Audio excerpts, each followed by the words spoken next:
Hi, this is Frank from Cantaloupe, and this video is going to explain why you received this cable in the mail or in your Engage combo unit.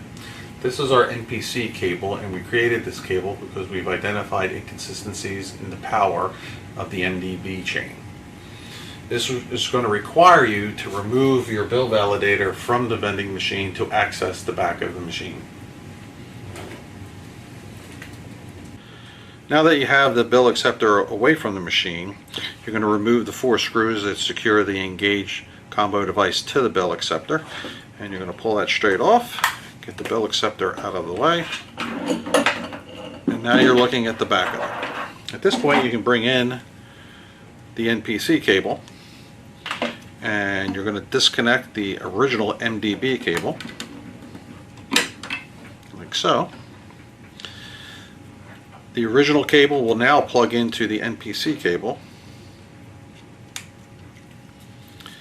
and now the other end will go back where the original cable was in the back of the Engage combo unit. And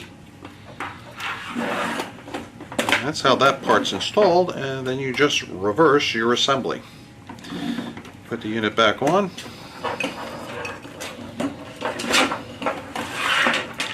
put your 4 screws back in, and assemble it back into the vending machine.